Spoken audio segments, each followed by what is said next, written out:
I wasn't sure if I was holding a second dick or a third testicle. Somebody may have had a little bit of the cancer, as my mother would say. Speaking of slowly dying like my mother,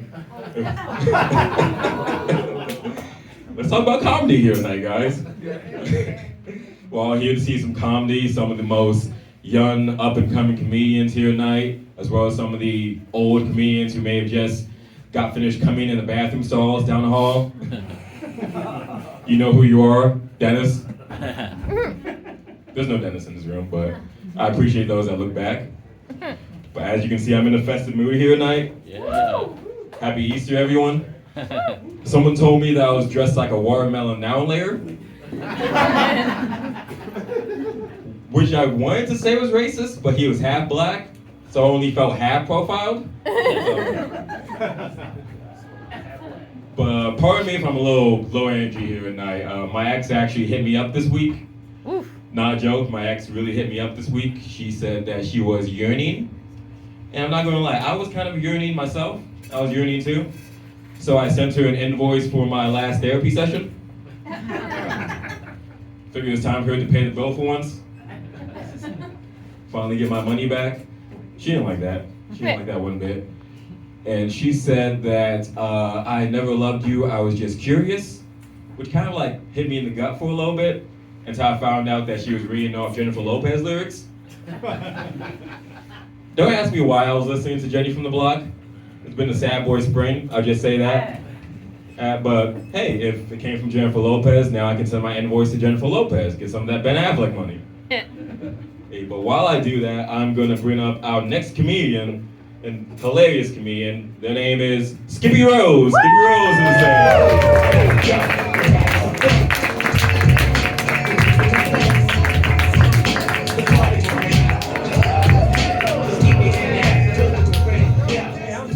Hey, get the fuck off the stage. Thank you. Yes! Thank you so much. I'm a pregnant woman, so I will kill you and no one will testify against me. That's how that works.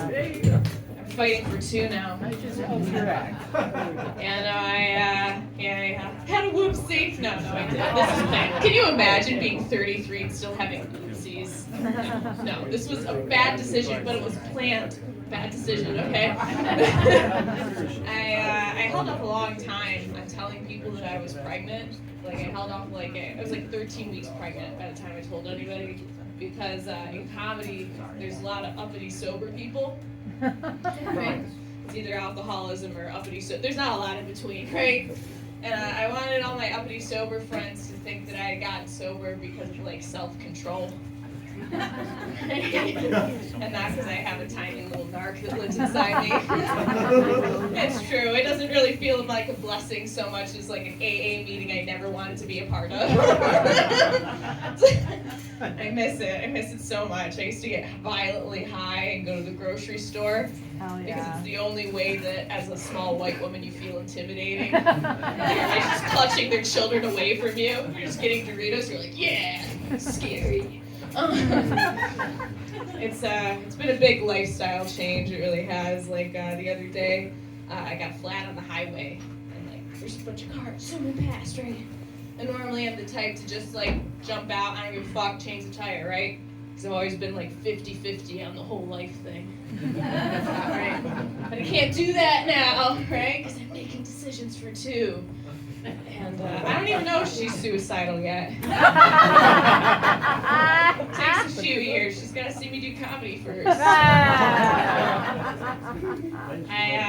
I did this little thought exercise that they do when you're trying to write comedy jokes, and it was comparing pregnancy to tripping balls, and I wrote like 20 of them.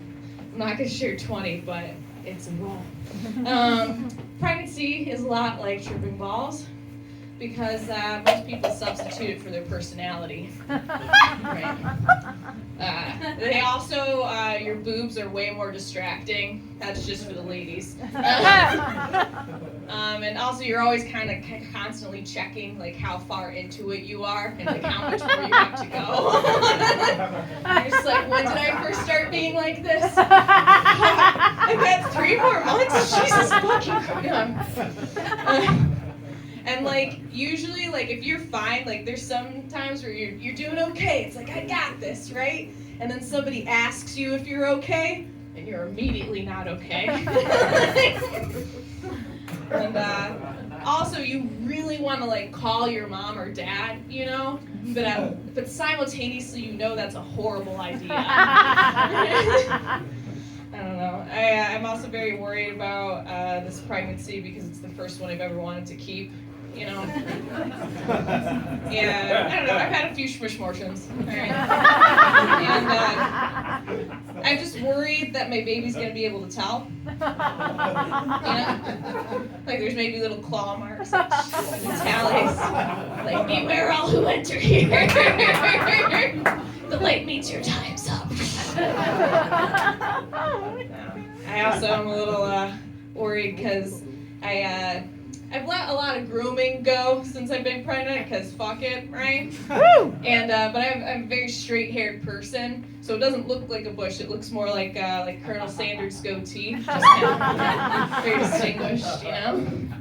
And so like when she's coming out, right? Like there'll be like a little period of time where it'll look like she has a little beard. It's like she'll have all the rights and then some of the rights, right? She keeps I used to keep actually like a shaved down, but it always ends up being a 5 o'clock shadow. It's like for one day you're bare, the rest of the time 5 o'clock shadow. I don't know why we do that, right? Because like all the guys I've ever hooked up with end up looking like they've been eating red popsicles for 10 days straight, right? And you can just like see them marked like cattle in the audience. And so yeah, if I had like a really good border collie, I could just have like the best of nights, right?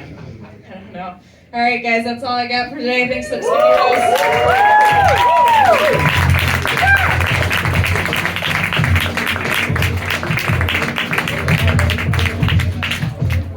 Give up for Skippy Rose.